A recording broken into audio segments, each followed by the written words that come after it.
We're going to learn about the rates of changes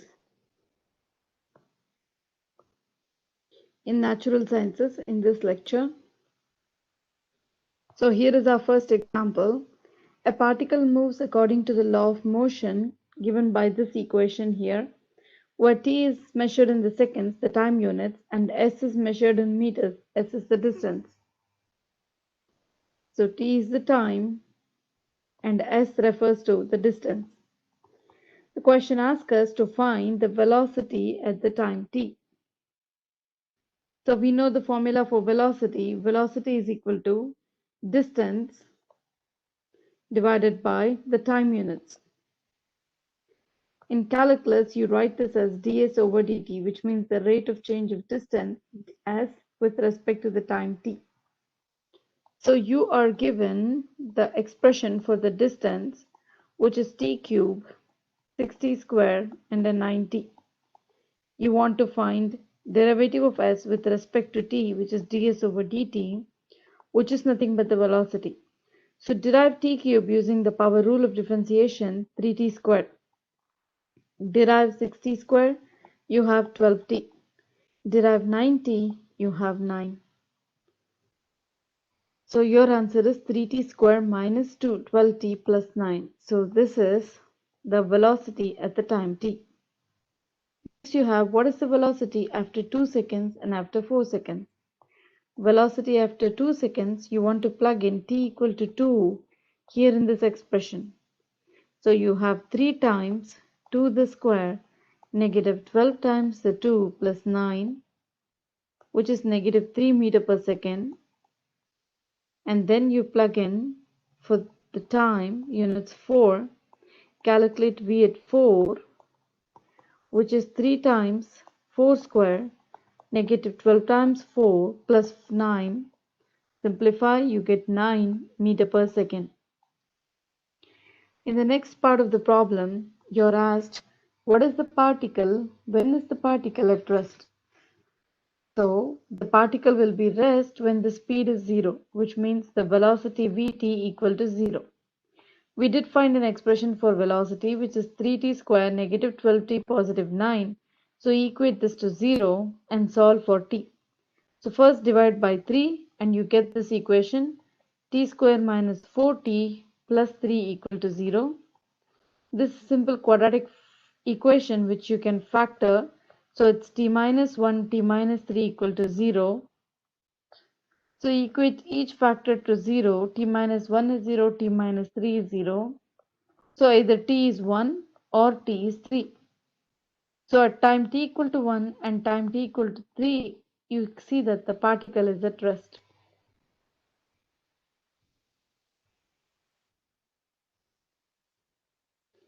In the next part of the problem, you are asked, when is the particle moving in the positive direction?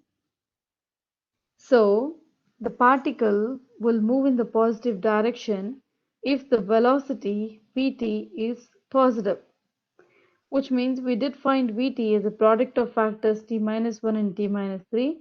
So, the product of these two factors should be positive. So, let's check when will these product of the factors be positive. Before we do this, let's discuss the sign of these positive terms. There are two ways one can get a positive term. Either both of the factors should be turn out to positive or both the factors should turn out to be negative. So let me draw a number line. Let me mark the units 0, 1, 2, 3 and then let me mark time t equal to 0. Now I can choose any value between this interval 0 and 1 and then let me test the sign of t minus 1. Say I plug in the time unit as 0.5. So 0.5 minus 1 is negative 0.5, which means the t minus 1 turns out to be negative. Similarly, in the same interval 0 to 1, for any value between the interval 0 and 1, I test the sign of t minus 3. Plug in t value, say 0.7. 0.7 minus 3 will be negative 2.3. So it's still negative. So no matter any number you plug in on this interval 0, 1, these two expressions t minus 1, t minus 3 will always be negative. Similarly, I want you to choose one another value between 1 and 2, say 1.5. And you want to test the sign of t minus 1 and t minus 3 on this interval.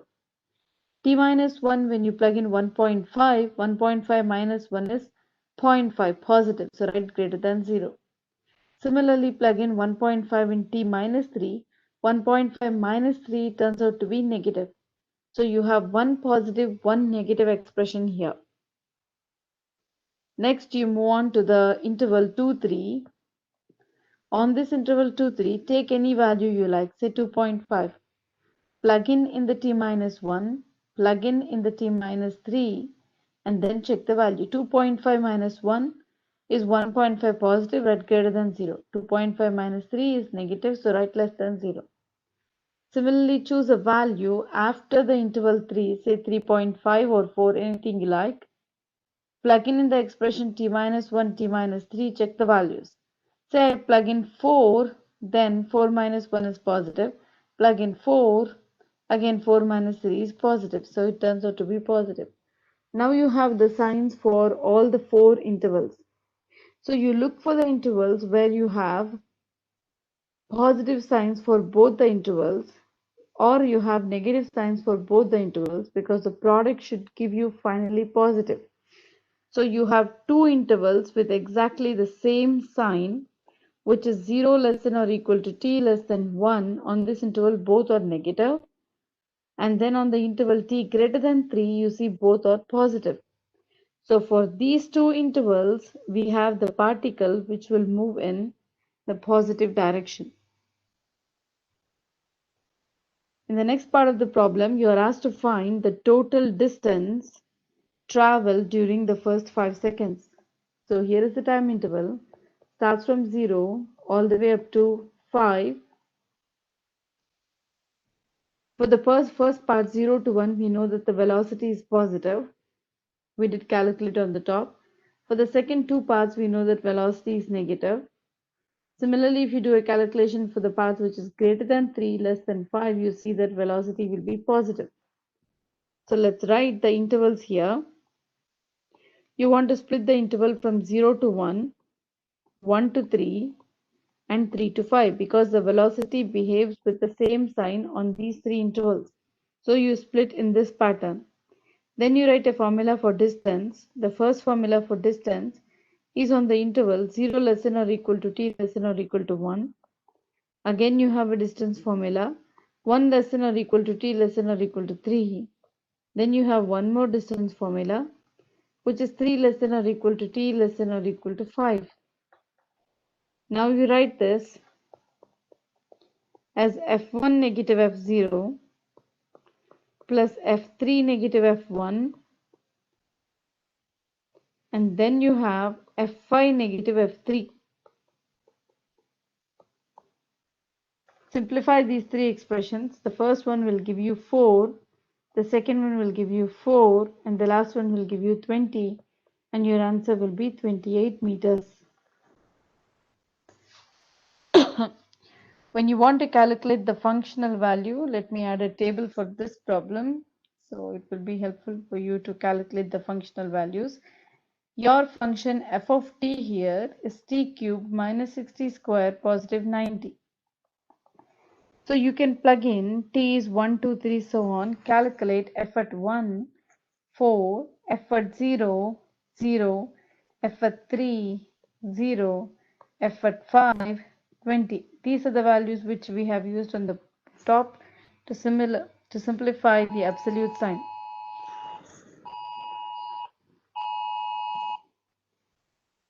Next we have find the acceleration at the time t after 4 seconds. So acceleration is the derivative of the velocity.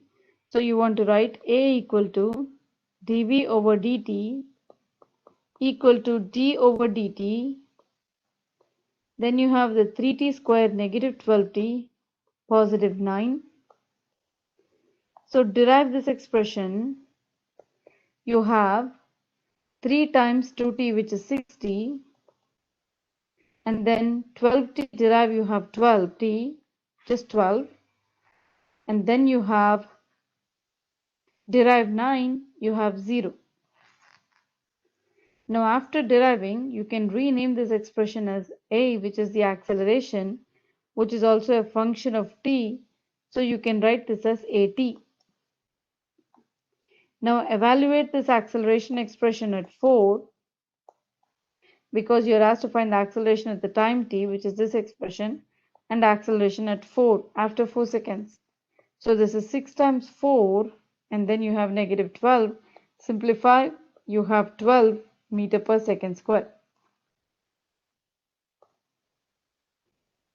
In the next part of the problem, you are asked to graph the position, velocity, and acceleration function for 0 less than or equal to t less than or equal to 5.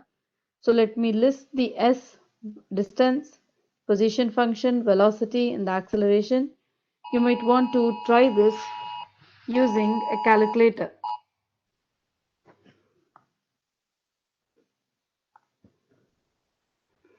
So you have t cube, negative 60 square, positive 90. Then you have 3t square, negative 12t, positive 9. And then you have 60, negative 12. Try to graph these three functions for the interval 0 to 5. Next part of the problem, when is the particle speeding up and speeding down? So for this part of the problem, you will read the graph in the previous part, and then you will see there is a speeding up, which means both the velocities as well as the acceleration are of the same size or of the same sign, 1 less than t less than 2, and we have t less than t greater than 3. And also again, when you analyze the graph for speeding down, you see you have velocity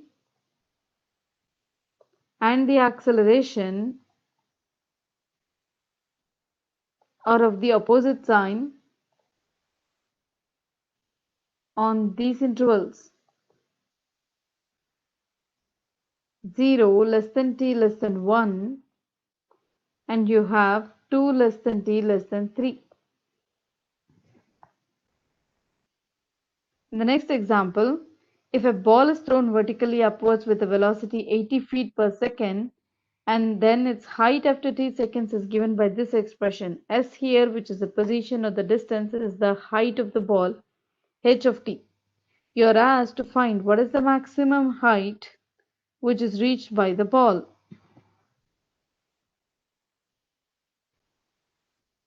So let's do it. S, which is the height in the problem, is 80t minus 16t squared. Let's find the velocity v, which is the derivative of the distance ds over dt, which is 80 minus 32t. I'm doing a power rule here. And in the maximum height, you should have a horizontal tangent.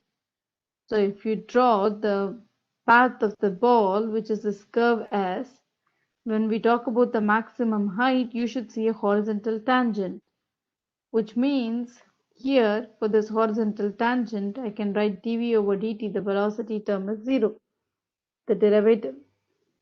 And so I'm going to derive the function, and I have 80 minus 32t.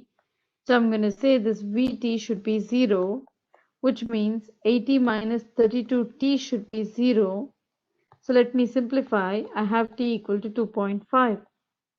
Now I'm going to write s at 2.5 equal to 80 times 2.5. I will evaluate the function height at 2.5 minus 16 times 2.5 square. Simplify, then I have 100. What is the velocity of the ball when it is 96 feet above the ground in its way up or way down? So let's write the function s equal to 80t minus 16t square So we know that S is 96 feet now in this part of the problem. So plug in 96. So we have an equation 80t minus 16t square equal to 96. So simplify, you have 16t square, negative 80t, and then positive 96 equal to 0. You can divide by 16 and then you have an equation t square minus 5t positive 6 equal to 0. You're good to factor t minus 2 times t minus 3 equal to 0. So you have t equal to 2 and 3. Now for t equal to 2, you can do a calculation which shows you a way up because the velocity function becomes positive. Calculate v2, which is 80 minus 32 times 2, and you get 16 feet per second. And t equal to 3, this is a calculation for way down. You see that the velocity becomes negative. So it's 80 minus 32 times 3, so it's negative 16 feet per second. In the next example, the volume of a growing spherical cell is given by this formula 4/3 pi r cube, where r is the radius measured in the micrometers. Find the average rate of change of velocity with respect to r when r changes from 5 to 8 micrometers, and also find the instantaneous rate of change of v with respect to r when r is 5 micrometers. So you want to write volume v, which is a function of r, equals 4/3 pi r cube. So write down the formula for the average rate of change. So average rate of change of the volume v is given by v at 8 minus v at 5 divided by 8 minus 5. So calculate volume at 8, which is 2143.5, volume at 5, 523.3, divided by 8 minus 5, which is 3. Simplify and you have this answer to be 540.06 micrometer per second.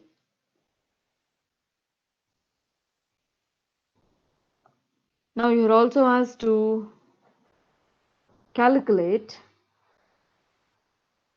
the instantaneous rate of change. So let me do the calculation for this. So volume V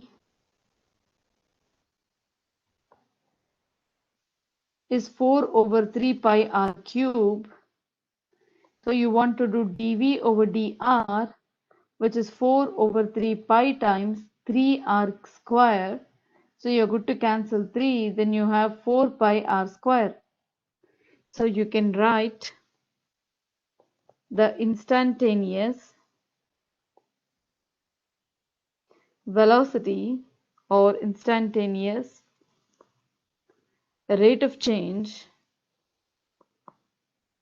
of velocity equals dV over dr when r equal to 5.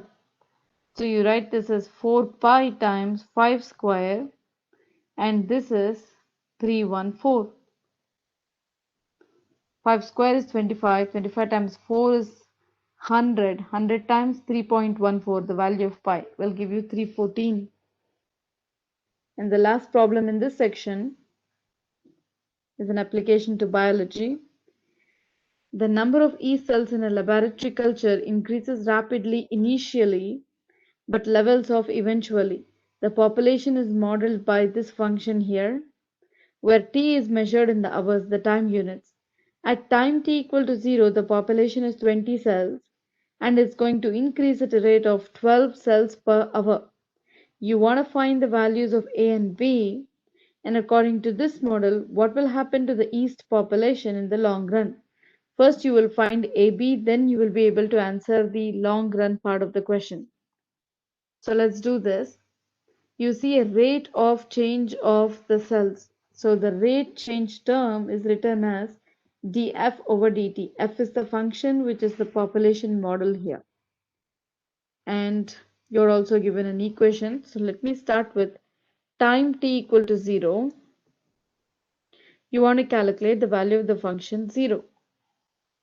At f at 0, when you plug in, you're actually given here at time t equal to 0, the population is 20 cells. It's given here, so you don't want to plug in. You can just bring down the value, which is 20. Now you say at time t equal to 0, the derivative of the function rate of change of population at time t equal to 0 is 12. This is also given for you.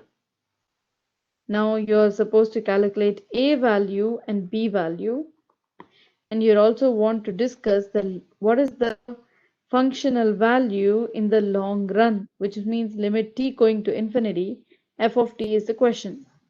So you want to first list down whatever is given to you and like what do you want to find. Now let's start the problem. The function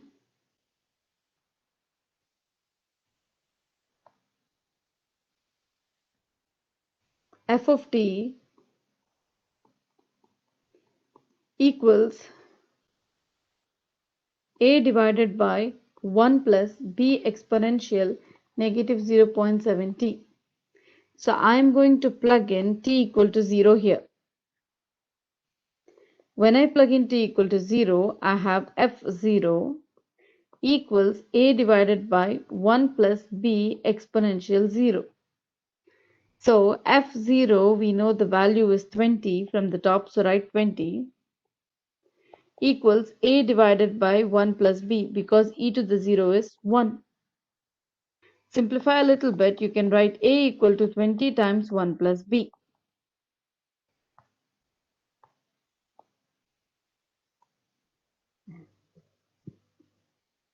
This is the first step of calculation.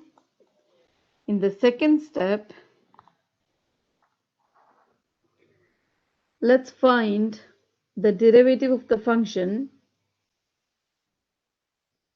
f of t is a divided by 1 plus b exponential negative 0.70. This is given for us.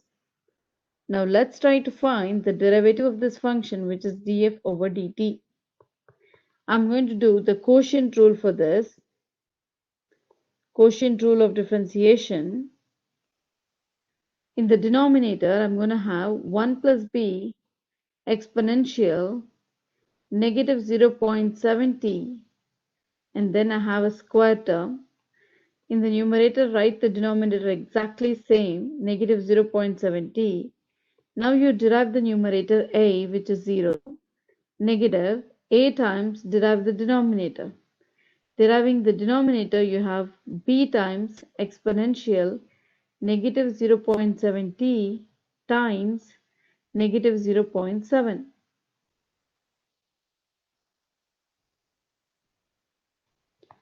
Now we can rewrite this expression here. The first term becomes 0. You have positive AB 0.7 in the front, and then you have exponential negative 0.7t. And then you have the square term in the denominator, 1 plus b negative 0.7t, and then you have a square. At time t equal to 0, we have df over dt, the derivative term at 0, equal to 0.7 ab divided by 1 plus b squared. You plug this t equal to 0 here, and this is a simplified term you get. But the derivative value at 0, we know that it's given for us. This is 12 on the left hand side. This 0.7, I can plug in the a value from our first step, which is 20 times 1 plus b times b, and then we have 1 plus b, and then we have a square. So simplify this little bit. You're good to cancel these 1 plus b on the top and the square term in the bottom, and then cross multiply the fraction, and all you have is 12 equal to 14b. 0.7 times 20 is 14. 14b divided by 1 plus b. Now you want to cross multiply the fraction. You have 12 times 1 plus b equal to 14b. So you have 12 plus 12b equal to 14b. So you have b equal to 6. And then you can write a equal to 20 times 1 plus b. So which is 140.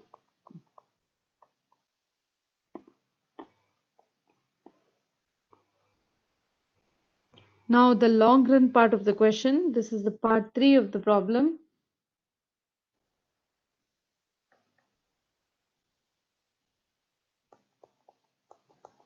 So limit t approaching infinity f of t. So in the given expression, you will plug in t equal to infinity. All you have is 140 divided by 1 plus 6 times e to the negative infinity is 0. So you want to write it as 0. Simplify, you have the value as 140. So question is asking you what happens to the yeast population in the long run. You will have total 140 in number, the yeast population. We're going to end this section here.